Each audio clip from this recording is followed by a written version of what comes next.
Sallallahu ala Muhammad sallallahu alaihi wasallam. Makanya tidak selesai Pak dengan hanya kita menjadi sholih untuk diri kita sendiri. Harus ada kontribusi yang kita berikan untuk menjadi penolongnya Allah.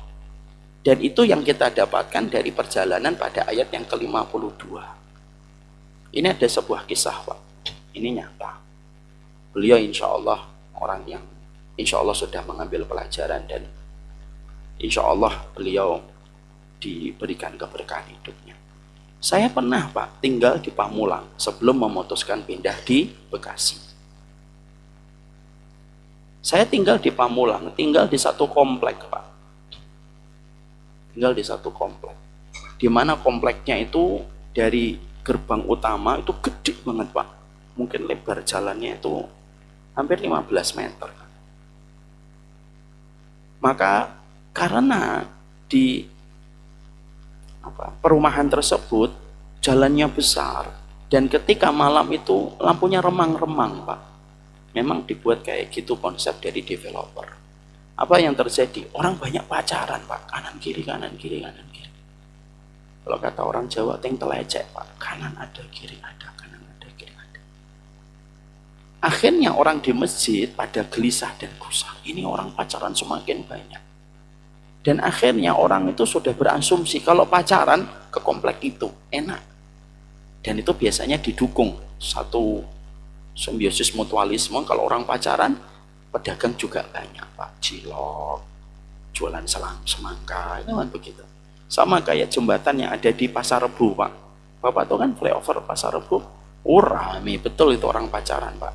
Dan saya baru tahu kalau namanya flyover cinta Pak itu di situ. Jembatan cinta karena banyaknya orang yang pacaran di tempat itu. Naudzubillah. Ya kadang-kadang orang pacaran itu kan boncengan aja itu kayak lebih mesra daripada suami istri gitu ya. Pegangannya itu luar biasa. Pak Henry aja nggak gitu-gitu amat gitu. Tapi yang pacaran itu Masya Allah mesra banget. Yang di masjid gelisah gusar, ada salah satu imam masjid yang menyuarakan, yuk kita buat tulisan untuk mengingatkan para pemuda dan para pemudi supaya mereka sadar tentang kesalahan mereka ketika mereka pacaran. Oke, dikeluarkanlah anggaran dari masjid membuat tulisan-tulisan Pak yang akan ditaruh di pinggir-pinggir jalan. Jangan biarkan dirimu dijamah seorang yang belum halal. Ada sekitar 10-15 tulisannya ada Pak, kanan kiri kanan kiri. Ya mungkin karena pemudanya sudah ini ya, justru pacarannya di depan tulisan gitu. Jangan dekatin pacaran. Nah, pacarannya di depan tulisan itu Pak. Saya tuh sampai gini mana sih ini gitu. Nggak ngaruh Pak. Kadang-kadang kita mau khusnudon, oh mungkin nggak bisa baca. Susah banget khusnudon kalau sudah kayak gitu tuh. Akhirnya di masjid gelisah kembali Pak. Akhirnya terjadilah sebuah keinginan. Ayo kita sweeping. Sweeping damai Pak, nggak sweeping kasar. Karena zamannya juga tua-tua, jadi nggak sweeping kasar, sweeping damai. Akhirnya didatengin satu persatu orang. Ayo pulang pulang. Diusir satu persatu. Ketika terjadi proses sweeping itu beberapa kali, ada salah satu jamaah yang berkomentar. Dia sering di masjid. Dia komen. Apa komennya? Lah, gak usah gitu. Ekstrim perbuatan kayak gitu itu. Oh yang penting mereka nggak ganggu kita, sudah alhamdulillah itu.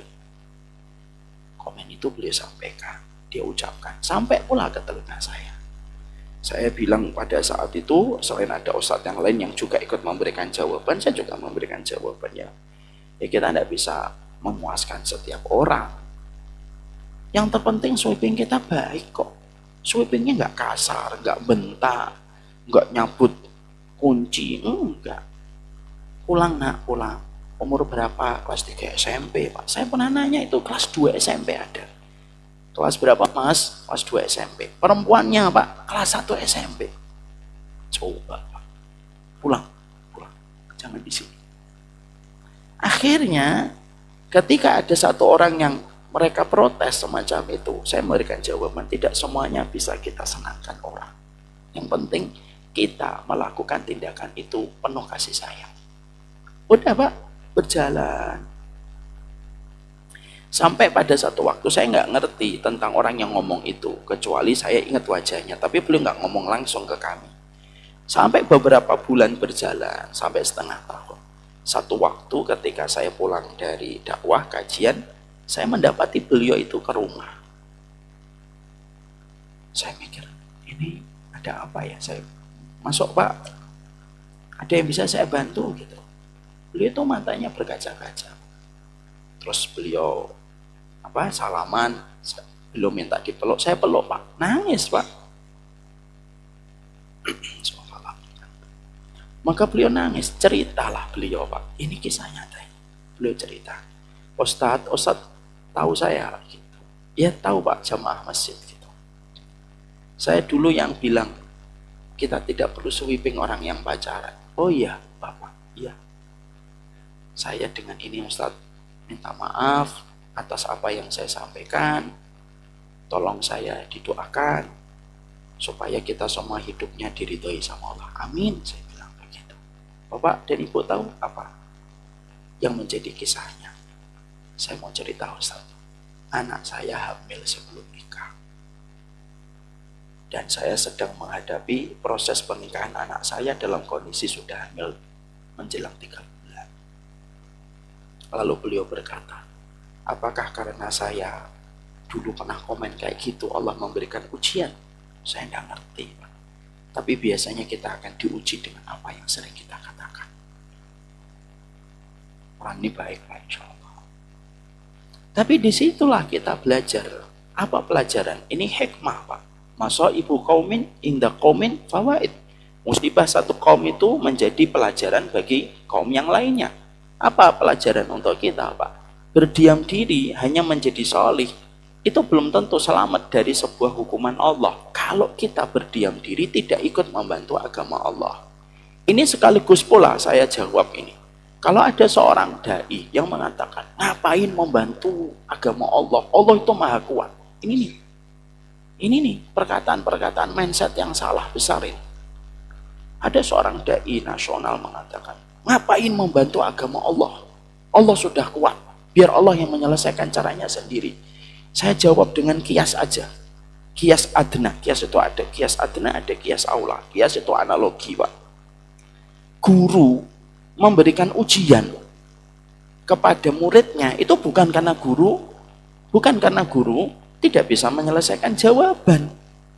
Guru ngasih PR kepada muridnya karena guru ingin mengevaluasi proses belajarnya murid. Allah memberikan kepada kita banyak pekerjaan supaya kita membantu agama Allah itu bukan karena Allah tidak bisa menyelesaikan masalah kaum muslimin di timur dan barat. Kun fayakun, kecil bagi Allah menyelesaikan semua PR besar itu. Tapi kenapa Allah menyisakan PR itu tetap ada di antara kita? Supaya ketahuan siapa yang membantu dan proses keimanannya dievaluasi oleh Allah, dan siapa yang tidak peduli dan imannya pun akan dievaluasi oleh Allah. Begitu cara kita berpikir. Jadi jangan nyinyir sama orang yang ingin memberikan bantuan kepada agama Allah. Bangsa kita butuh bantuan, masyarakat kita butuh saling bantuan. Tapi Allah butuh bantuan itu tidak sama dengan masyarakat dan negara yang butuh bantuan. Karena Allah itu maha sempurna. Kamu menolong tidak kembali, manfaatnya kembali kepada Allah, tapi kembali sama dirimu. Kamu tidak menolong, itu pun madharatnya kembali kepada dirimu. Fa'in ahsantum li anfusikum. Kalau kamu berbuat baik, kembalinya kembali kepada dirimu sendiri. Kalau kamu berbuat buruk, ya kembalinya sama kamu diri sendiri. Dan itu yang kita harus paham. Kita semuanya membantu agama Allah tidak sama sekali menambah satu jengkal kekuasaan Allah. Kekuasaan Allah itu tidak nambah. Kalaupun seluruh orang membantu agama Allah, satu jengkal pun tidak menambah kekuasaan Allah. Lau anna awalakum akhirakum wa insakum wa jinnakum ala atqaqal bi rajuli wahidin minkum ma zada fi mulki syai'an. Nabi sampai Allah mengatakan dalam hadis qudsi. Sampai Allah mengatakan dalam hadis qudsi langsung redaksinya dari Allah. Kalaupun seluruh manusia awal sampai akhir jin dan manusia sepakat mereka, yuk kita bertakwa sama Allah. Kata Allah, mazada fi mulki syai'an. Enggak nambah sedikit pun kerajaanku tuh walaupun sejengkal. Jadi masalah kita hari ini dengan PR yang banyak, kenapa Allah tidak selesaikan? Loh, kalau diselesaikan kita tidak akan pernah tahu, Pak. Siapa di antara kita yang betul-betul sebagaimana kaum Hawariyun dan siapa yang tidak memiliki sifat sebagaimana kaum Hawariyun? Kenapa Nabi tidak langsung dimenangkan sepekan setelah beliau menjadi Rasul, Pak? Kalau dimenangkan Nabi langsung sepekan setelah menjadi Rasul, tidak ada nama Khalid bin Walid, tidak ada nama Mus'ab bin Umair, tidak ada namanya Sa'ad bin Mu'ad, tidak ada namanya Abu Darda, Pak. Nama Sa'ad bin Mu'ad, nama Abu Darda, itu nama orang-orang yang mereka itu akhirnya membantu agama Allah ketika proses keislaman itu bertahap, ketika disebarkan oleh Rasulullah. Terseleksilah satu persatu orang-orang yang luar biasa yang membantu Rasulullah. Jumlah yang paling inti dari semua pengikutnya Rasulullah itu intinya ada 4. Abu Bakar, Umar, Utsman, dan Ali. Rasulullah perpaduan 4-4-nya, Pak. Kalau diringkas lagi, kata Ibnu Hisham, Rasulullah itu perpaduan Abu Bakar dan Umar. Separuh ketegasan Nabi ada pada ketegasannya Umar. Separuh kelembutan Nabi ada pada dirinya Abu Bakar. Separuh lagi jiwa Rasulullah, jiwanya seorang yang begitu pemalu dan begitu lembut ada pada Utsman. Komitmennya untuk mencintai ilmu ada pada Ali bin Abi Thalib. Jadilah Rasulullah 4 orang ini. Kalau digabung 4-4 itu jadi Rasulullah. Maka 4 ini ada lagi 10 sahabat yang dijamin surga. Di antara 10 sahabat yang dijamin surga melebar lagi. Mereka yang menjadi veteran perang Badar. Jadi itulah yang menjadikan kita paham. Kenapa PR itu besar Allah berikan kepada kita supaya menyeleksi kita, Pak. Dan komitmen ketika kita membantu agama Allah itu merupakan sebuah mindset yang ideal bagi kehidupan kita. Silakan kerja dimanapun, kita kerja di Telkomsel, kerja di minyak, silakan. Itu merupakan ladang dunia kita untuk menjemput karunia Allah. Tapi kita kan juga harus punya ladang akhirat. Ladang akhiratnya itu apa? Kita yang mengatakan nahnu ansarullah. Kita yang menolong agama Allah sesuai dengan apa yang kita mampu, Pak.